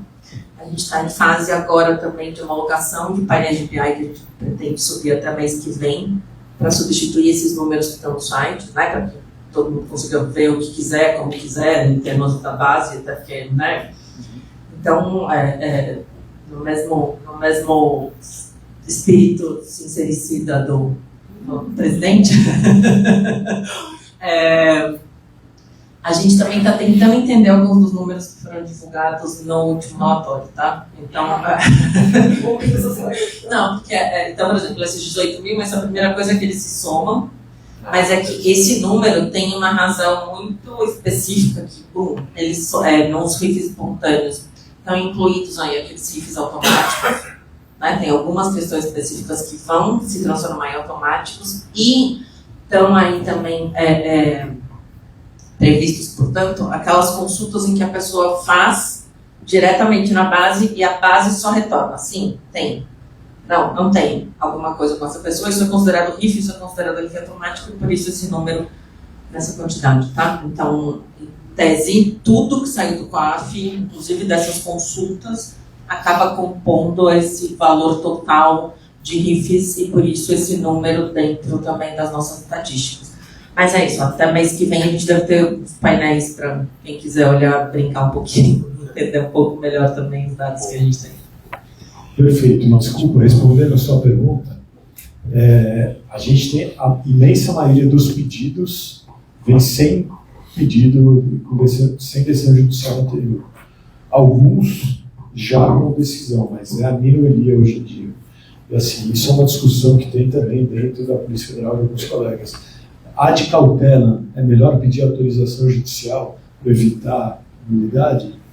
Por outro lado, se você começa a pedir autorização judicial, você cria uma jurisprudência contrária, então a resposta é a imensa maioria dos RIFs de intercâmbio são pedidos sem autorização judicial prévia. Porém, alguns... Com decisão, já vinha com a decisão do próprio ministro. Obrigada. Eu vou passar rapidamente para uma saudação final dos demais componentes da mesa e a gente encerra.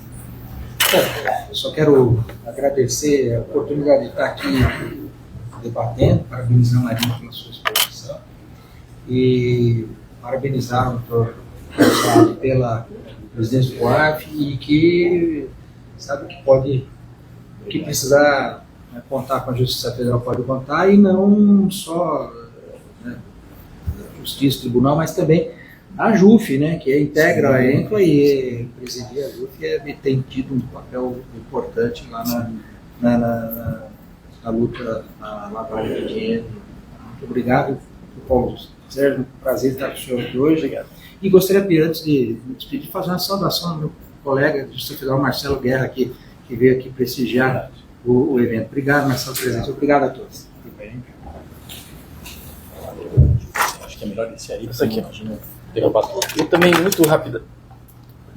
muito rapidamente, até provocado pelo desembargador Nildo, que lhe fez menção à PEC que está no Congresso Nacional, mas além da PEC também foi encaminhado a lei antimáfia pelo ministro da Justiça. E na lei antimáfia nós tivemos, através de um trabalho do Ministério Público de São Paulo, apresentando uma proposta de uma chamada ação de perdimento de bens. Né? Já que essa questão orçamentária de dinheiro é muito importante, é apenas um exemplo. Todos devem ter acompanhado o caso do André do Rep, apreenderam o helicóptero do André do Rep e em seguida, por uma questão, foi anulada a decisão, devolvido o helicóptero. Né? Até aparece uma fotografia do jornal, acho que vocês colocaram no Estadão, deles arrancando o lacre daquele helicóptero que foi usado até para transporte de órgãos. Né? E o que é essa ação de perdimento de bens? Independentemente da ação penal, ela facilita a antecipação da venda desses bens, considerando o uso social da propriedade. O helicóptero não foi feito para levar droga, um sítio não foi feito para ser usado como casa-bomba, de guardar dinheiro, de guardar droga, né? Um avião que não foi abatido também não foi feito para esse tipo de coisa.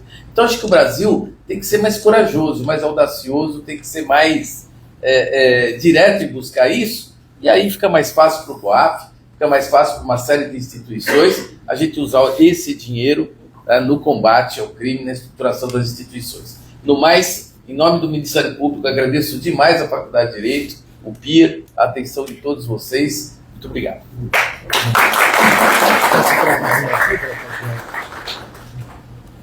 Bom, muito rapidamente, queria agradecer a todos e principalmente pontuar que a gente está só engatinhando nessa questão envolvendo lavagem de dinheiro e crimes ambientais. Então, todos que se interessem, assim, precisamos de muitas mãos, precisamos de muitas cabeças pensando sobre esse assunto. E, enfim, é isso que eu queria pontuar. Eu queria então agradecer a presença de todas, de todos, e dizer, na verdade, que esse é uma primeira conversa e serve além para entender como tem funcionado o COAF, para te desejar boa sorte à frente dessa instituição e dizer que realmente, eu acho que sem COAF a gente não consegue fazer nenhum trabalho de enfrentamento ao crime organizado. Se a gente não trouxer essa discussão para a academia, para os órgãos de imprensa, para os órgãos públicos, a gente não vai conseguir, vai continuar na mesma toada de aumentar a pena, de aumentar a repressão, mas a gente não vai conseguir desestruturar as organizações criminosas. Então eu queria, em nome de todo o grupo de pesquisa e da universidade, te desejar boa sorte aí na cara. Muito obrigado.